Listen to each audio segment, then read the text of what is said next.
Saatnya Talkshow Merkuri bersama narasumber kami hari ini.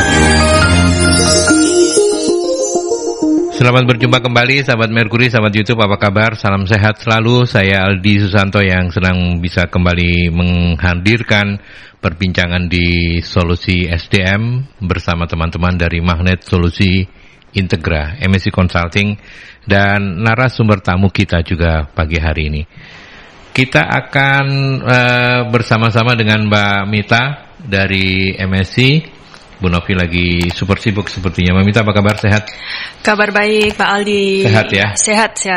Sehat, ya. Tetap semangat ya? Tetap semangat, Pak, menjalani hari-hari. Baik. Dan kemudian selain Mbak Mita, pagi hari ini saya juga bakal ngajakin Anda ngobrol-ngobrol dengan co-founder and managing partner dari, mudah-mudahan saya nggak salah sebut, Sport Psych Consulting Indonesia, Mas Han Sivanu. Mas Han, apa kabar? Halo, sehat, semangat Pak. Sehat, semangat ya. Bener ya, Sport Psych ya? Betul, Sport Psych Pak. Sport Psych Consulting Indonesia. Oke, dan hari ini kita akan memperbincangkan perlunya menyiapkan fisik dan mental untuk menyambut tahun 2023. Keren ini, teman-teman MSI memilihkan judul yang luar biasa. Mbak Mita, judul ini akan mengajak kita menyiapkan fisik seperti apa dan mental yang seperti apa. Monggo silakan. Ya, jadi untuk judul hari ini ya Pak ya, untuk Solusi SDM pagi hari ini, jadi penghujung tahun 2022 ini kan segera berakhir gitu ya Pak ya. Jadi kan kita harus mempersiapkan fisik dan mental nih Pak untuk menyambut tahun 2023, karena 2023 ini kan banyak prediksi gitu ya Pak ya. Salah satunya tuh menjadi tahun yang gelap gitu Pak. Gelap ya? Ya gelap. Jadi kayak kesannya itu kok, wah ini kenapa ya 2023 kok menjadi gelap, ini apa gitu kan. Nah ini kan menjadi kekhawatiran juga nih Pak untuk perusahaan maupun karyawan gitu ya, yang sedang mencari pekerjaan atau yang masih bekerja gitu. Jadi kekhawatiran itu yang makanya ini dibahas pada pagi hari ini gitu Pak. Oke. Untuk persiapan berarti fisik dan kalau mentalnya. Prediksinya teman-teman MSI nanti 2023 nggak ada matahari dong ya? Jangan dong Pak. Lo kan katanya gelap. Walaupun ya, gelap ya. tetap ada sinar matahari yang menerangi gitu Pak. Ya, sinar di hatimu ya. Oke, baik. Tapi intinya adalah bagaimana kemudian 2023 kita sekarang didengung-dengungan terus dengan resesi ekonomi global dan sebagainya. Akan seperti apa kemudian kesiapan fisik dan mental para karyawan kita, bahkan mungkin bukan cuma para karyawan ya, tetapi seluruh stakeholder yang ada di perusahaan itu semuanya harus menyiapkan diri begitu ya. Betul, dan itulah kenapa kita mengundang ada sport-sportnya, tapi tadi saya sudah perbincangan off air. Ternyata memang konsentrasinya bukan di sport tapi di psikologinya. Ada Ko Hans ya yang menjadi co-founder dan managing partner ya, betul, dari Sport Psych Consulting. Cerita dulu dong. Yes. Product knowledge-nya Sport Psych ini seperti apa? Ya, simpelnya gini Pak. Di Sport Psych, kami ini membantu orang-orang untuk tingkatkan performanya supaya mereka bisa sampai di yang kita sebut dengan peak performance atau performa puncak. Nah, Sport Psych sendiri ini sebetulnya adalah sebuah perusahaan konsultan dari Singapura yang memang lokasinya di Singapura, lalu kita bawa masuk ke Indonesia. Oh, makanya co-founder ya? Betul. Karena kalau untuk di Indonesia kan kita joint partner. Itu. Makanya kita co-founder. Nah, jadi apa sih keunikannya Sport Psych ini kalau dibandingkan dengan bidang-bidang yang lain gitu ya? Yang menarik adalah di Sport Psych kita punya satu hal yang namanya performance psychology Pak. Jadi psikologi performa. Jadi berarti orang mau domainnya profesinya apapun, kan manusia tetap manusia. Betul. Jadi kita bisa bantu mereka untuk naikkan performanya, produktivitasnya sampai dengan 10 kali lipat. Nah, kenapa kita ngomong sampai dengan 10 kali lipat? Apakah ini hanya gimmick gitu ya? Justru kenapa kita sebut dengan 10 kali lipat? Karena memang ini yang dari hasil real klien kita yang kita pernah tangani. Jadi dalam waktu singkat kita otak-atik, ibaratnya kita bantu dia naikin performanya, naik tuh 10 kali lipat. Nah, makanya kita di sini justru kita mau bantu orang-orang persiapkan untuk 2023 karena kalau udah ngomong banyak resesi di media, biasanya kata kunci yang pertama yang muncul adalah takut gitu ya. Seperti kayak zaman dulu Pak, COVID 2020 ketika media muncul, kita feeling pertamanya adalah rasa takut. Ketika kita rasa takut, berarti hal yang kedua yang muncul biasanya kita jadi nggak fokus Pak. Nggak fokus sama yang harusnya kita lakukan. Ketika kita nggak fokus, kita jadi nggak bisa pede. Nah itu yang ketiga loh. Setelah nggak bisa pede, apalagi kalau kita dikasih tantangan, stres tambahan atau mungkin extra hours gitu ya, kita pasti nggak bisa handle. Apalagi suruh kerja sama tim. Inilah sebetulnya 5 hal yang menjadi tumpuan utama yang kita sebut sama yang namanya mental toughness atau ketangguhan mental. Yang juga 5 hal ini kita bisa ukur sebetulnya. Oke, coba kita ulang. Pertama takut. Satu adalah mengontrol emosi atau penguasaan diri. Penguasaan diri. Yang kedua adalah konsentrasi. Yang ketiga adalah percaya diri. Yang keempat kemampuan menghadapi tantangan atau kemampuan mengatasi kesalahan. Yang kelima adalah kerjasama dengan tim. Kerjasama tim gitu. Betul. Ya. Oke, 5 hal itu yang menjadi apa namanya quote unquote jualannya sport saya. Betul. Tapi kenapa Kohan? Kenapa kemudian ada tambahan sportnya? Nah, jadi sejarahnya memang si founder namanya Dr. Edgar Tam dari Singapura ini, dia memang warga negara Singapura. Ya? Warga negara Singapura. Dia memang belajarnya adalah sport psychology. Oh, itu memang ada ya? Ada. Satu kesatuan sport psychology. Cuma memang kalau di Indonesia itu tidak terlalu populer jurusannya. Nah, di UI sempat beberapa tahun yang lalu sempat buka, lalu kemudian ditutup karena tidak ada peminatnya. Dan kali ini dibuka lagi. Oh, sekarang dibuka lagi. Oh, iya. Namanya S2 Psikologi Terapan, Psikologi Olahraga di UI. Nah, dari bidang psikologi olahraga ini ternyata kita belajar pembedanya dengan psikologi yang lain adalah kalau di psikologi olahraga langkahnya itu semuanya preventif Pak. Jadi sama seperti kayak kita minum vitamin, bukan minum obat.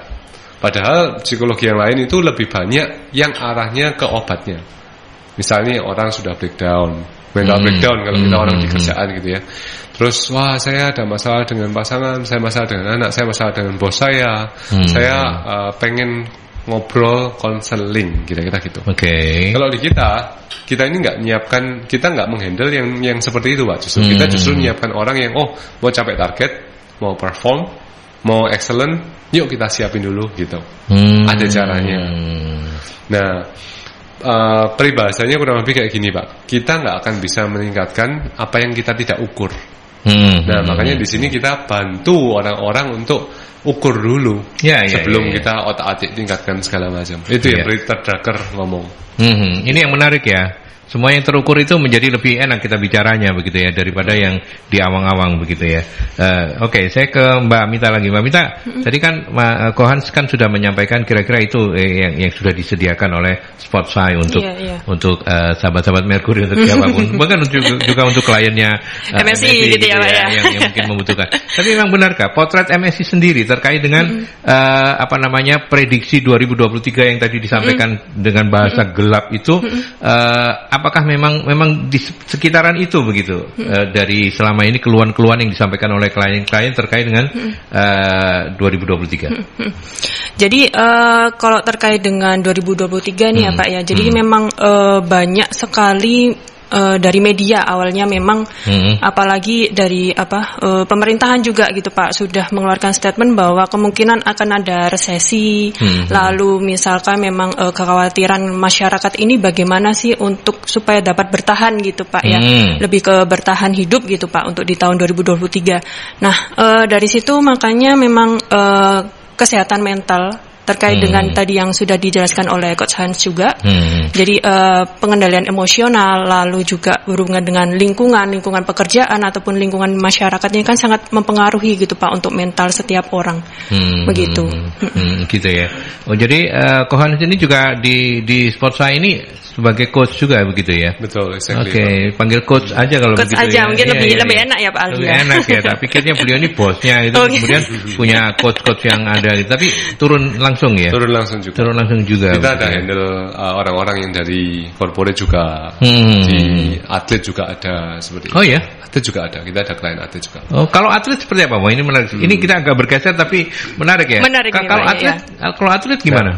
Saya gambarkan kurang lebih begini. Yang namanya atlet ini kan ketika tanding, itu kan musim tandingnya itu kan nggak terus-terusan, Pak. Betul ya? Oh iya. Dalam setahun paling mungkin kayak 1 bulan, 2 bulan, 3 bulan kalau di total. Jadi dia kadang-kadang berangkat yang namanya tanding away atau tandang gitu ya istilah kita, atau tanding kandang di home gitu. Nah, ketika atlet ini persiapan untuk dia pertandingan atau kompetisi gitu ya, pasti dia menyiapkan ada yang namanya 4 jenis skill, Pak. 4 keterampilan. Yang pertama itu keterampilan yang kita sebut dengan keterampilan teknik. Misalnya kalau dia ini atlet softball ya teknik softball, atlet bowling ya teknik bowling gitu. Nah, ini biasanya udah ada coachnya. Seperti kita tahu kalau di sepak bola Indonesia misalnya ada coach yang dari Korea itu kan. Betul. Nah, jadi gitu. selalu ada coachnya gitu teknik. Kemudian yang kedua ada namanya taktik. Taktik ini strategi, penguasaan lapangan, game plan kalau istilahnya. Nah, taktik ini juga ada coachnya. Biasanya coachnya ini antara gabung sama coach yang teknik itu tadi jadi satu karena orangnya memang super, semua bisa gitu ya. Atau memang dibuat sendiri karena memang mungkin dia spesialis strategi. Nah, kemudian yang ketiga itu pasti menyiapkan yang namanya keterampilan fisik, Pak. Karena namanya juga atlet ya. Kalau fisiknya nggak prima, nggak mungkin bisa tanding. Jadi fisik ini dikontrolnya lewat apa? Lewat dia makanannya cukup, tidurnya teratur gitu ya. Sama yang ketiga adalah olahraga yang di luar cabang olahraganya juga harus tapi yang menunjang gitu ya. Yang menunjang. Aerobik misalnya. Aerobik misalnya betul. Staminanya kan harus dijaga. Baru yang keempat ini namanya mental skill atau keterampilan mental. Nah, keterampilan mental ini tadi 5 hal yang tadi, Pak. Penguasaan diri, konsentrasi dan lain-lain tadi. Nah, yang menarik adalah kalau di atlet, terutama di Indonesia ya, potret atlet di Indonesia ini agak unik, Pak. Kalau saya ngomong, karena Indonesia ini kita punya populasi yang sangat besar, sehingga metode pemilihan atlet yang bagus ini sebetulnya caranya lebih mudah dan lebih murah bagi badan atau organisasi yang memilih. Misalnya dikatakanlah kita ngomong pemerintah yang milih nih, bikin aja lomba, Pak.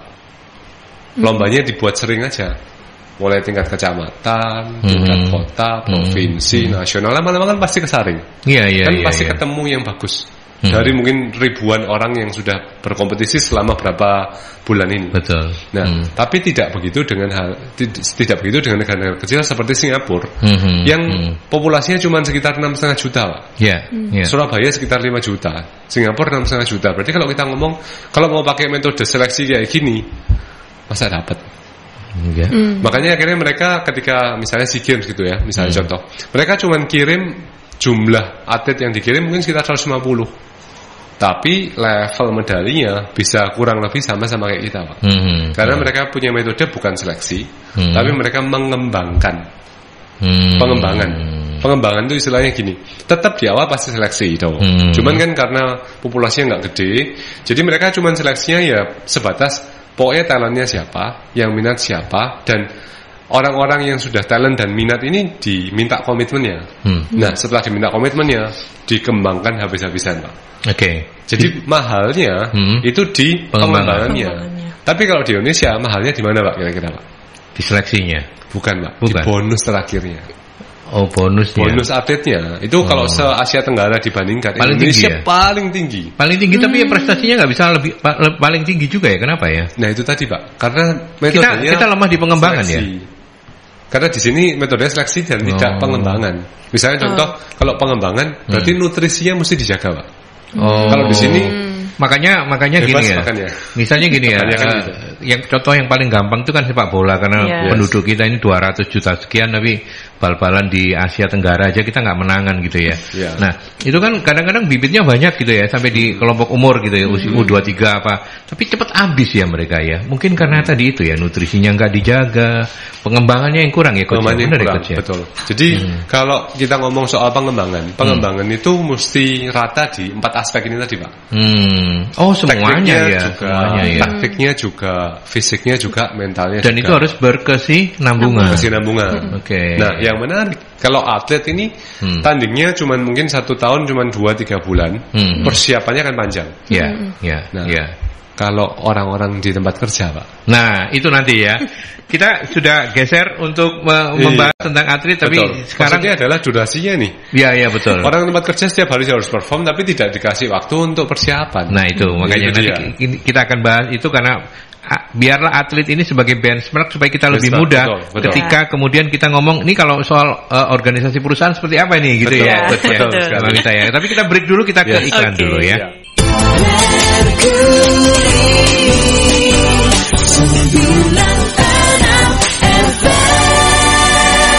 Kita lanjutkan kembali dan silakan untuk Anda yang mau sharing, monggo.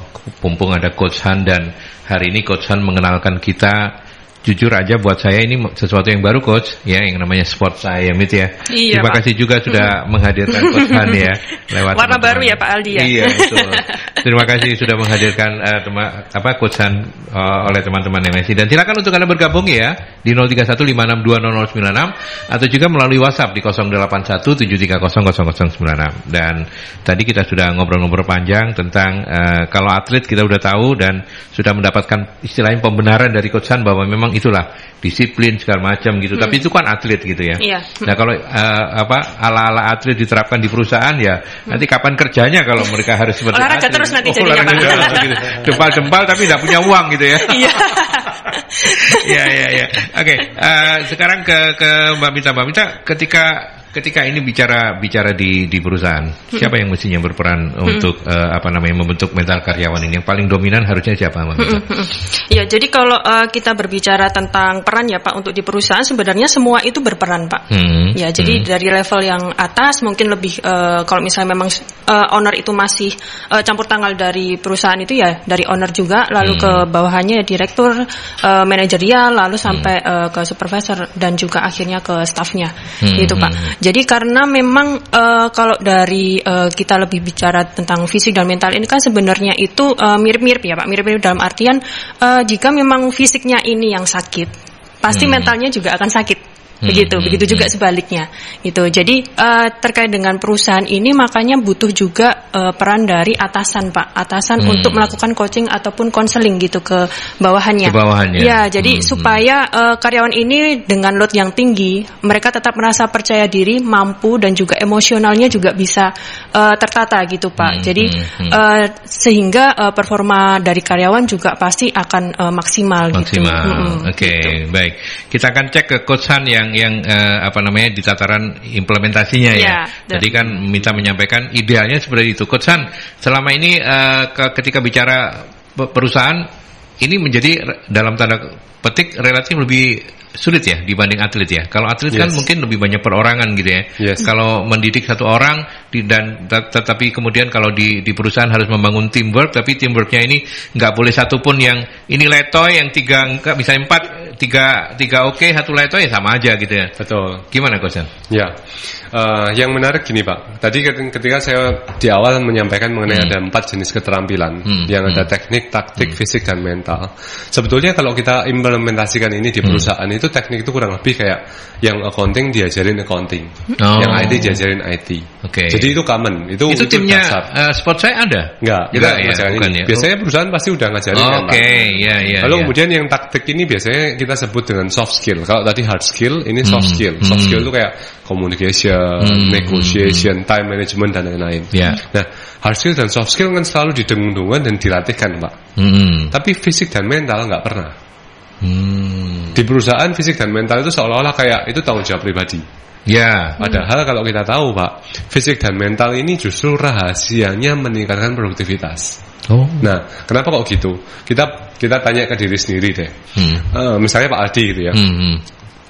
Waktu Pak Aldi dulu terakhir memutuskan, saya butuh ganti HP nih. Biasanya ganti HP itu karena apa Pak? Ya, HP-nya rusak misalnya. Rusaknya itu kenapa biasanya? Keluhannya biasanya apa? Satu, lemot, betul kan? Nah, yang kedua ya sinyalnya jelek gitu. Sinyalnya jelek. Terus apa lagi Pak kira-kira? Yang ketiga ya jadul. Nah, baterainya biasanya gimana? Low bed. Karena kan termakan waktu ya. Nah, sebetulnya analogi ini persis sama kayak di perusahaan Pak.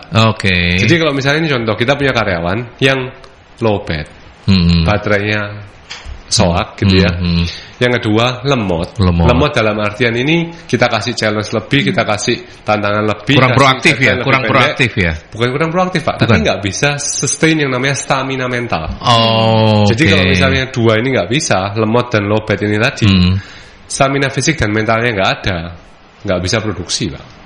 Ibaratnya kayak mesin ini listriknya mati gitu. Sepintar apapun dia ya. Sepintar apapun.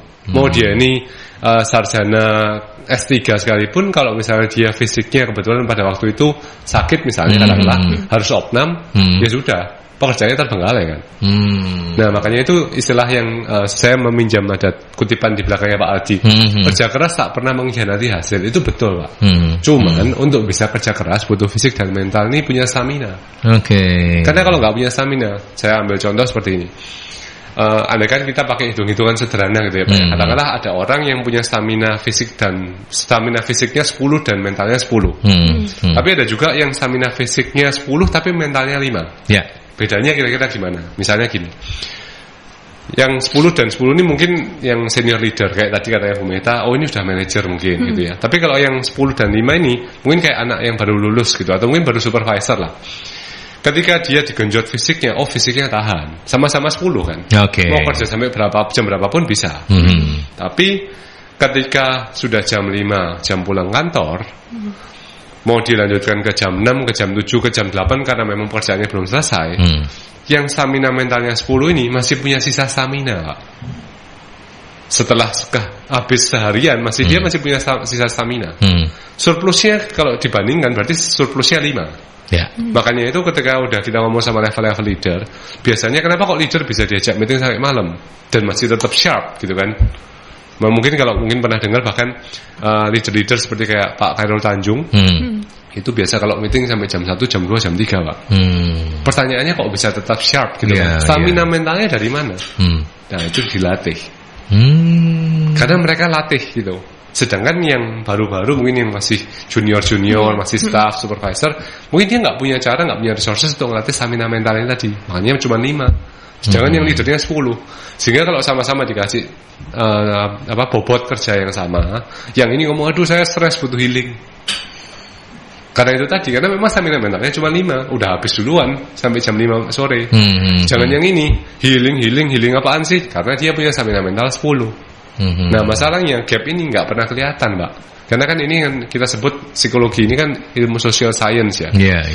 Susah diukur secara kasat mata. Betul. Makanya itu di sini sebetulnya ada ukurannya semua. Yang tadi saya cerita ada 5 aspek ini bisa diukur. Sekarang skornya berapa, bisa ditingkatkan juga. Terus kalau udah ditingkatkan mau diukur lagi juga bisa. Jadi benar-benar hasilnya ini score to score gitu. Before and afternya bisa kelihatan. Coach, apakah metode yang coach sampaikan itu bisa membuat orang semuanya pada stamina yang sama 10 bisa peak semuanya? Bisa atau peak. Memang bisa ya? Bisa peak. Bukan alasan misalnya ini memang fisiknya lemah nggak bisa ini. Ini di apapun tetap nggak bisa sampai 10, enggak ada ya. Jadi kenapa saya ngomong gitu, artinya gini Pak, memang butuh waktu untuk sampai ke stamina yang levelnya lebih tinggi itu. Tapi kalau dulu mungkin butuh waktunya itu mungkin 1 tahun, 2 tahun, 3 tahun, karena istilahnya sudah kamu junior ikut aja sama senior manajernya gitu ya, pokoknya diajak meeting ikut aja, diajak apa ikut aja gitu. Dulu metode pengembangan mentalnya kayak gitu. Karena memang dengan dia dapat terasah dengan meeting-meeting yang lebih strategis, dia pindah-pindah dari satu posisi ke posisi yang lain. Kita sebut namanya kalau di HR namanya talent mobility, atau kayak misalnya kalau Bapak pernah dengar yang namanya program MT atau management trainee, itu kan gunanya juga mengembangkan mental Pak. Soalnya kan dipindah-pindah. Nah, tapi butuh waktu yang lebih lama, mungkin setahun misalnya. Sedangkan kalau pakai metode yang terukur dan sistematis ini tadi, kita bisa shorten ini menjadi 4-6 bulan. 4 itu kalau coachingnya one on one, 6 bulan ini kalau pakai program yang sifatnya online self learning, belajar mandiri. Gitu. Jadi dua-duanya diwadahi ya, ada online, ada offline juga. Betul. Gitu ya. Betul. Kalau tim offline itu konsepnya tetap one on one ya tadi itu. Offline ini tergantung dari keinginan perusahaan, satu, kebutuhan perusahaan, sampai yang ketiga tergantung budget perusahaan juga Pak. Kalau 3 ini masuk, biasanya bisa coaching one on one. Tapi kalau nggak masuk, biasanya kebanyakan perusahaan memilih untuk paling nggak dia ambil yang training dulu 1 hari, kuasain dulu semua tekniknya, skillnya. Setelah pulang mereka udah punya semua skillnya, tinggal mereka lakukan yang namanya group coaching berkala. Jadi bukan one-on-one, tapi group coaching berkala untuk memantapkan yang sudah dipelajarin ini. Karena biasanya kendalanya gini Pak, kalau di Indonesia ini termasuk negara yang secara gambar besar ini memang sudah dibuat supaya orang-orangnya ini tanda kutip kehilangan waktu untuk mengembangkan diri. Oh gitu ya? Karena kita ini negara yang resourcesnya banyak Pak. Iya, bikin orang malas ya. Betul. Jadi kalau kita ngomong zaman dulu gitu ya, memang negara-negara yang lain ini melihat Indonesia ini negara yang seksi. Oh, semua rempah-rempahnya ada, mineralnya banyak gitu kan. Jadi untuk negara-negara yang resourcesnya berlimpah ini memang selalu harus dibuat orang-orangnya nggak bisa mengembangkan diri. Dengan cara apa? Yang paling pertama adalah tidak adanya public transport. Tidak ada public transport itu ternyata ada efek terhadap yang namanya ketangguhan mental itu tadi Pak. Contoh nih, anak udah SMP gitu ya. Kalau public transport ini semuanya terhubung gitu ya, mereka nggak mungkin butuh motor. Buat apa naik motor? Ya, karena public transport aja udah bisa ngantar mereka ke sekolah misalnya. Orang baru kerja pertama kali, kalau kadang-kadang kan kita dapat kantornya di mana, di daerah industri. Daerah industri pasti jauh dari kota Pak. Betul ya. Pinggiran lah ya. Pinggiran gitu. Nah kalau ini tidak terkoneksi sama public transport, otomatis pertama kali dia punya gaji harus di-spend untuk bayar cicil motor. Jadi kalau pertanyaannya sekarang, budget yang tersisa untuk mengembangkan diri yang mana? Untuk ngasah mental skillnya mana? Nggak punya Pak. Dan kalau perusahaan ini juga tidak fasilitasi ini, dari sisi orangnya tidak baca buku, tidak mengembangkan diri, tidak asah mental skillnya, dari sisi perusahaan juga tidak tahu bahwa ini perlu diasah untuk meningkatkan produktivitas, akhirnya yang rugi siapa? Dua-duanya. Betul. Perusahaannya nggak dapat produktivitasnya kan? Lalu karena tidak dapat produktivitasnya, dia menuntut karyawannya, kamu nggak produktif nih, ya sudah kamu saya gantikan. Nah ketika digantikan dia juga rugi dong. Kehilangan pekerjaan misalnya. Makanya sekarang kan lagi isunya gede nih, badai perampingan di startup. Yang bertahan pasti yang mentalnya jago Pak. Yang mental skillnya udah keasah, bisa diajak meeting sampai malam, dikasih tantangan ngomong yes siap Pak. Tapi untuk ngomong yes siap Pak, kalau fisik dan mentalnya nggak punya nggak bisa. Iya itu dia ya. Balik lagi ke fisik dan mental. Oke. Mbak Mita, sekarang nggak gelap lagi loh. Ya ini sudah ada terang benderang ini Pak. Sudah mulai terang benderang ya karena Coach Han ya.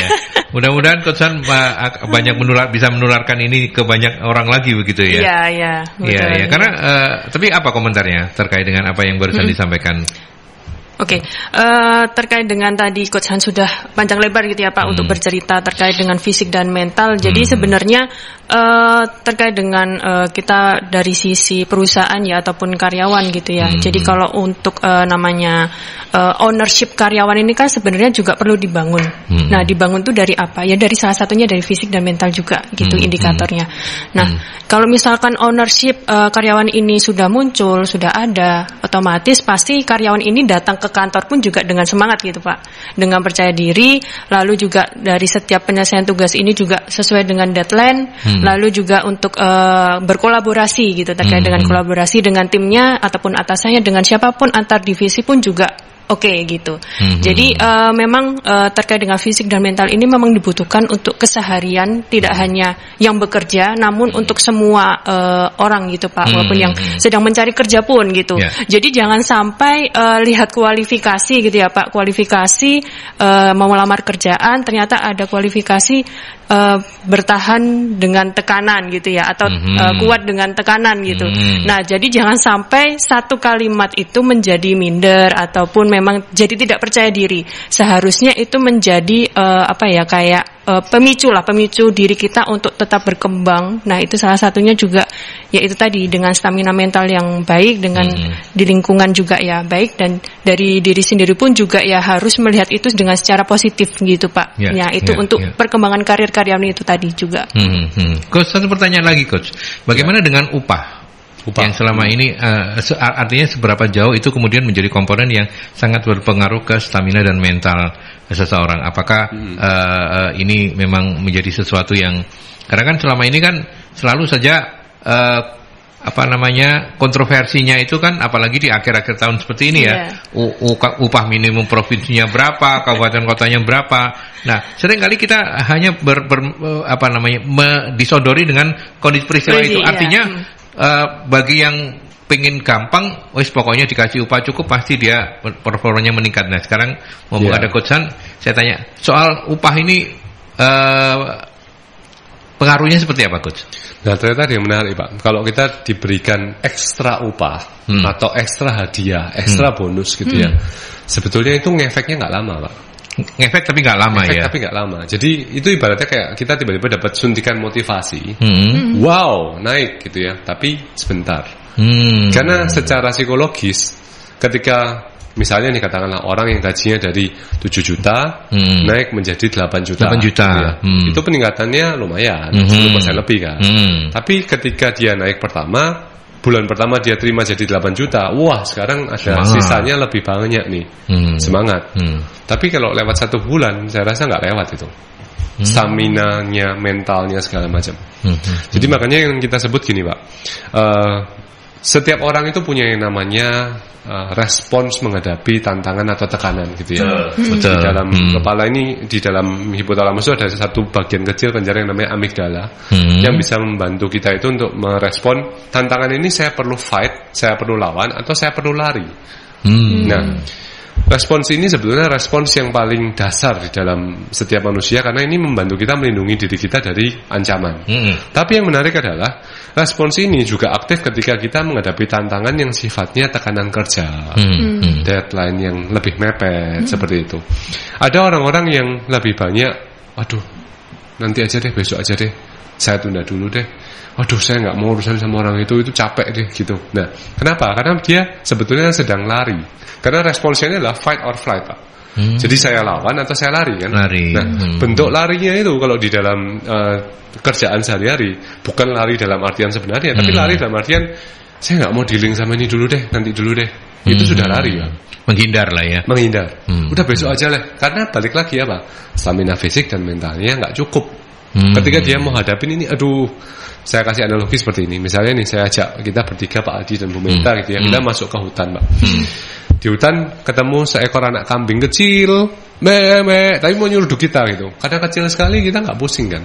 Kalau dia nyuruduk saya lawan, gitu. Tapi beda lagi kalau yang di depan kitanya adalah seekor harimau, beratnya 1 ton.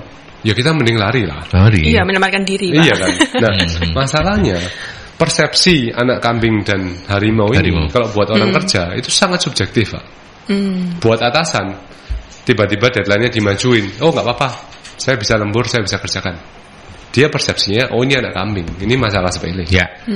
Buat orang yang lain, buat mungkin bawahannya atau juniornya, masalah yang sama ini tadi udah, aduh saya udah terlanjur janji gini, ini harimau, Pak. Jadi responnya makanya beda. Yang satu atasan responnya, Allah ini kecil, gampang, ini beres, saya tinggal telepon sana sini, saya tinggal kerjakan ini, beres gitu. Buat juniornya enggak, ini harimau. Karena memang stres itu relatif terhadap orang itu. Jadi bukan berarti kayak masalah yang sama buat semua orang ini pasti stres, enggak. Contoh misalnya waktu COVID, Pak, lockdown. Buat orang-orang yang mendapatkan energi dari ketemu orang, alias orang-orang extrovert, stres banget, Pak, disuruh di rumah aja kan. Betul. Tapi buat orang-orang introvert, ini yang saya cari. Menyendiri gitu ya. Saya kan karena orang introvert dapat energinya bukan dari ketemu orang, tapi dari sendiriannya. Nah, contoh gampangnya seperti itu. Jadi kalau kita ngomong psikologi social science ini memang banyak hal yang nggak benar-benar kelihatan dan langsung bisa diukur. Kalau nggak punya caranya dan nggak punya alat yang tepat. Ya. Gitu. Makanya yang pengukuran ini yang paling penting, karena kalau perusahaan tidak bisa mengukur apapun yang tadi kita bicarakan, dari sisi fisik nggak bisa mengukur, dari sisi mental nggak bisa mengukur, percuma juga kita ngomong soal cara yang mengembangkan, Mbak. Karena kita nggak bisa mengembangkan apa yang tidak kita ukur. Itu kata Peter Drucker, balik lagi. Ya. Oke. Baik, kita break lagi ya. Mbak minta Coach Han, kita ke iklan dulu, nanti kita lanjutkan setelah iklan.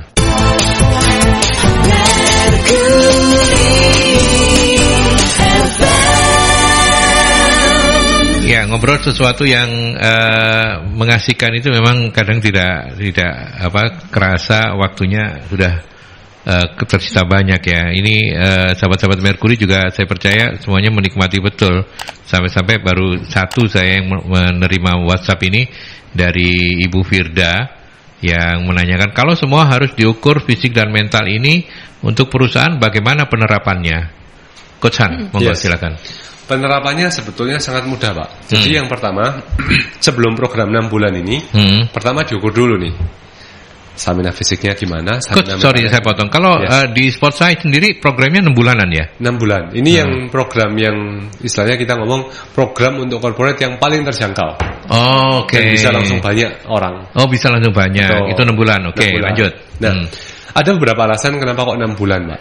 Jadi gini, ketika kita mau melakukan sebuah perubahan yang besar, terutama yang namanya perubahan perilaku atau behavior change, gitu istilahnya kalau di dalam HR, perubahan perilaku ini butuh proses yang membentuk kebiasaan. Oke, sebentar. Saya potong dulu, kita ke penelpon ya. Ada penelpon. Selamat pagi Merkuri. Selamat pagi, Assalamualaikum warahmatullahi wabarakatuh. Waalaikumsalam. Pak Sumarwito ya ini ya? Sumarwito ya, kan di Surabaya ini. Monggo silakan Pak. Ya, ini loh. Yang mau saya tanyakan, suatu pekerja itu yang diperlukan itu mentalnya atau fisiknya. Kadang-kadang perusahaan itu sing dipentingnya itu fisiknya. Kalau malas-malasan. Kalau orang mau daftar yang divisi cacat itu loh, gak direken, iya toh. Lah berimbang, karuan ya berimbang ada wis pinter mentalnya bagus berimbang, gitu. Jadi kadang-kadang itu wes cacat lah apa aku nompo tuh uangnya kadang-kadang harus di pemerintah berapa persen itu. Contohnya saya aja, saya ini jatuh, saya tidak bisa jalan. Tapi aku saya nyetir tengah Pamekasan, tengah Malang, tengah Semarang aku iso. Biar saya mobilnya tidak pakai metik, bisa saya tak angkat titik sing ngopling itu. Jadi sementara yang dipentingkan mental.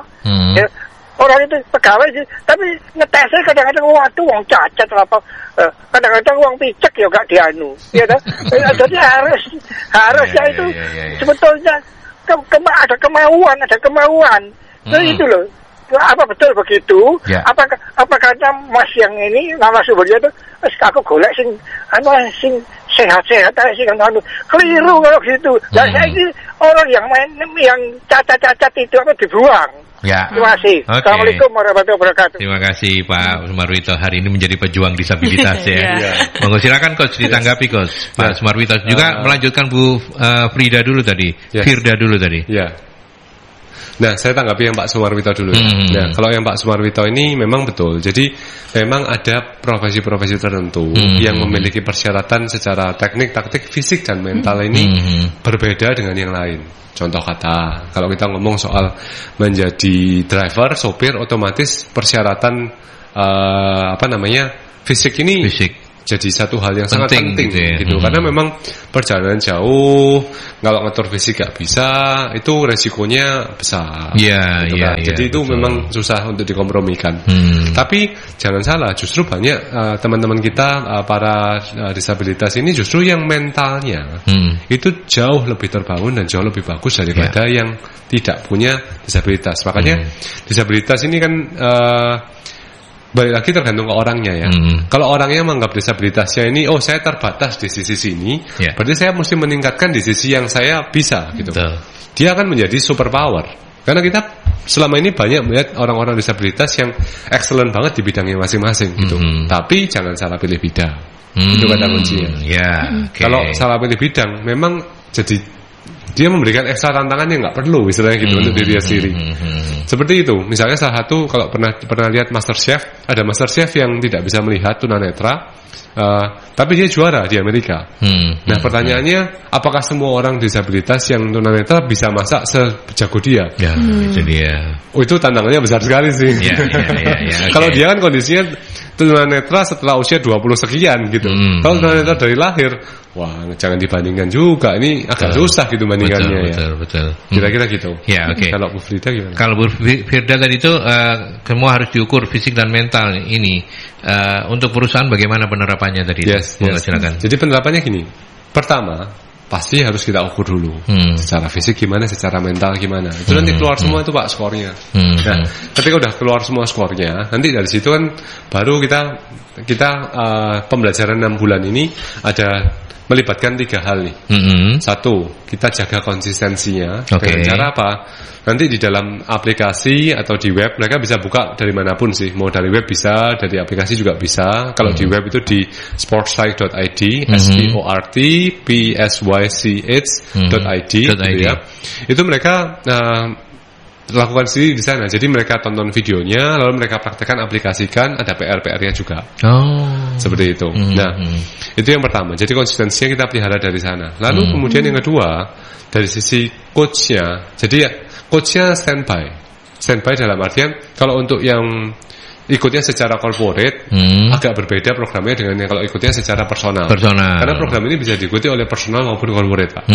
Kalau dia personal, dia di awal akan ada sesi dulu sama coachnya, diajarin cara pakainya segala macam, terus kemudian dicari tahu goalnya segala macam, direlatekan sama skillnya, lalu nanti di akhir juga akan ada sesi yang sama. Dan kalau corporate nanti ada sesi yang istilahnya kayak sesi bulanannya yang lebih rutin ketemu seperti itu. Tapi grup dalam jumlah besar seperti itu. Ya, oke. Mbak Minta mau komentar?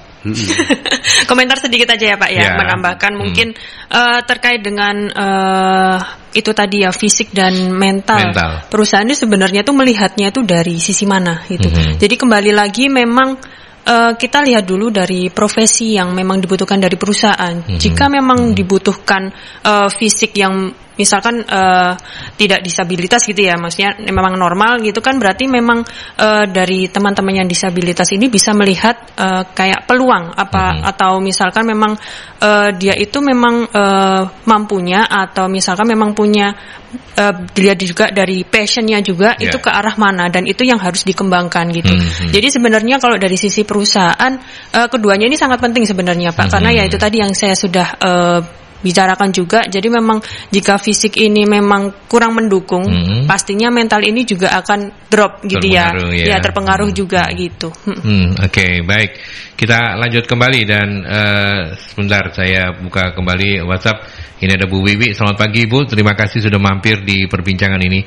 Kondisi mental yang coach tadi katakan, apakah bisa diterapkan pada anak-anak kita supaya anak-anak menjadi pribadi yang struggle dan tidak menjadi generasi strawberry ya, sandwich generation, bagus di luar tapi rentan di dalam. Komentarnya coach untuk Bu Wiwi ini. Ya, jawabannya bisa, direct gitu ya.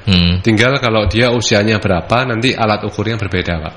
Nah, misalnya contoh, kalau di atas 15 tahun, alat ukurnya sama dengan yang orang dewasa. Mereka yang bisa di treatment ini relatif umur paling ininya berapa Coach? Ya, kalau di Indonesia kita start dari 15 tahun Pak. 15 tahun ya, di bawah itu kurang lah ya, kurang oke lah ya. Kalau di bawah itu kita belum masukkan programnya. Iya. Karena kalau di Singapura kita train mereka dari preschool level Pak. Sekolah. Cuman metodenya berbeda. Ya betul. Ibaratnya gini, kalau yang 15 tahun ke atas, ini kita udah lebih bisa ajak omong one on one gini ya. Kalau dia bawah 15 tahun, kita metodenya namanya lewat pendekatan berbasis permainan. Permainan ini kalau yang masih kecil banget kita olahraga. Jadi ibaratnya gini, kenapa kok ada kaitannya sama olahraga? Brandnya Sport Science Consulting gitu kan. Karena memang terbukti dari research kami, anak-anak yang olahraga itu mentalnya lebih tangguh daripada anak-anak yang tidak berolahraga secara rutin. Sehingga cara mentreatment atau mentrain mental toughness bagi anak-anak yang mungkin masih belia gitu ya, ajakin olahraga. Tapi ajakin olahraganya bukan dipaksa, misalnya nih, karena papa golf, kamu harus golf. Bukan seperti itu. Tapi diekspos ke olahraga-olahraga yang berbeda. Kalau di Singapura kita punya program, dalam 2 tahun, anak ini diekspos ke 16 macam olahraga yang berbeda. Sehingga di akhir 2 tahun itu, mereka bisa pilih 2-3 olahraga yang mereka sukai, Pak. Mau apapun itu. Mau itu baseball, mau itu softball, mau itu basket, mau itu apapun. Karena ternyata penelitiannya membuktikan bahwa nggak ada bedanya antara olahraga yang beregu atau olahraga yang individu. Selama dilakukan dengan rutin, itu bisa meningkatkan mental toughness. Oke, gitu ya berarti komentarnya. Mau komen juga? komen lagi Pak? Boleh, silakan. Ya, jadi benar yang dikatakan Coach Hans gitu ya. Ini terjadi pada diri saya juga gitu Pak Aldi. Jadi semenjak bandel dulu kecilnya gitu. Bukan. Bukan. Oh, iya. Malas, lebih ke malas Pak, malas olahraga gitu. Malas olahraga. Ya, jadi saya sudah mulai rutin berolahraga. Memang ini kembali lagi memang harus meningkatkan komitmen ya kalau terkait dengan olahraga ya. Jadi seminggu katakanlah kalau misalnya baru awal 2 kali atau 3 kali seperti itu. Nah itu sebenarnya membangun mental saya juga gitu Pak. Jadi terkait dengan karena saya di sini juga bekerja harus bangun pagi, lalu mempersiapkan diri, lalu nanti kalau ke MSI ini kan melewati kawasan industri ya Pak ya untuk ke kantor. Nah itu pasti kan macet gitu Pak. Nah jadi dengan olahraga ini sebenarnya impactnya ke mental juga. Jadi bangun pagi lebih segar, lebih siap gitu Pak. Dan lebih nggak kepikiran nih nanti di jalan macet panas itu udah nggak dipikir gitu loh. Ya, jadi karena memang nggak emosian juga ya. Ya nggak emosian karena juga. Karena macet disalip-salip, lu kurang asem gitu ya. Nah itu juga sudah nggak ada emosi juga itu Pak waktu perjalanan kantor. Jadi sampai ke kantor pun juga lebih enak. Jadi sudah siap bekerja gitu Pak Aldi. Oke. Jadi memang ada manfaatnya ya. Iya, betul. Pak Mita sendiri meyakini itu begitu. Oke. Baik. Kemudian Pak Aan ini. Jangankan pengukuran fisik dan mental, untuk pengembangan diri seperti pelatihan keahlian yang lain juga tidak ada. Gimana perkembangan perusahaan dengan kondisi seperti ini? Kedepannya apakah masih bisa bertahan? Ya banyak-banyak berdoa barangkali. Pak Aan ini silakan Coach kalau mau ditanggapi. Ya, memang saya sadar bahwa banyak perusahaan yang bahkan dalam pelatihan-pelatihan sangat dasar aja, seperti pelatihan yang teknik tadi sama taktik itu aja belum ada. Itu saya tahu gitu. Cuman yang menarik itu ini Pak, sering kita mendengarkan cerita-cerita orang yang luar biasa padahal dulunya nggak punya apa-apa. Betul ya Pak ya? Iya betul. Istilah kerennya kalau dalam bahasa Inggris from zero to hero. Nah, yang menarik adalah ternyata orang-orang ini walaupun awalnya nggak punya tekniknya, nggak punya keterampilannya, how to-nya nggak ngerti, selama dia punya mental yang itu tadi balik lagi, satu dia bisa kontrol emosinya. Berarti dia kalau dia bisa kontrol emosinya, dia nggak mudah yang namanya impulsif, emosian, moody segala macam. Dua, dia fokus. Banyak orang merasa nggak punya waktu bukan karena nggak punya waktu, karena dia kurang fokus aja sebetulnya. Nah, yang ketiga pede. Yang keempat bisa hadapin tantangan, kerja sama orang lain, gigih. Itu kan karakter-karakter yang dibangun lewat mental skill atau keterampilan mental Pak. Nah, orang yang dari zero to hero itu punya yang namanya mental toughness ini. Sehingga walaupun dia nggak punya, saya nggak dikasih pelatihan keterampilan tekniknya, dia cari Pak. Proaktif mencari. Ya. Karena dia merasa saya butuh, perusahaan nggak provide. Gimana Pak? Nah, ini yang membedakan. Jadi kalau misalnya tadi Pak An menaikkan seperti itu ya, solusinya enggak apa-apa Pak, perusahaan enggak kasih fasilitas, menyediakan itu. Cari sendiri aja. Toh sekarang internet gratis gitu ya. Ibaratnya memang tetap harus biaya wifi dan segala macam, tapi relatif ilmunya ini kita tinggal search saja Pak. Ya, artinya nanti kalau misalnya dari upaya-upaya mencari secara proaktif itu, kemudian Pak Aan atau orang yang mencarinya itu moncer, dia akan dilirik oleh perusahaan lain ya. Betul sekali. Ya, betul sekali. Bisa aja mungkin dia belum berada di perusahaan yang tepat begitu ya, dia akan bergeser. Tapi kok satu pertanyaan lagi, budaya mager itu memang menjadi inian kita ya. Apa orang Indonesia ini artinya secara relatif begitu memang nggak suka gerak ya, nggak suka banyak gerak atau gimana? Nggak tahu, ada penelitiannya. Kita menguji ya.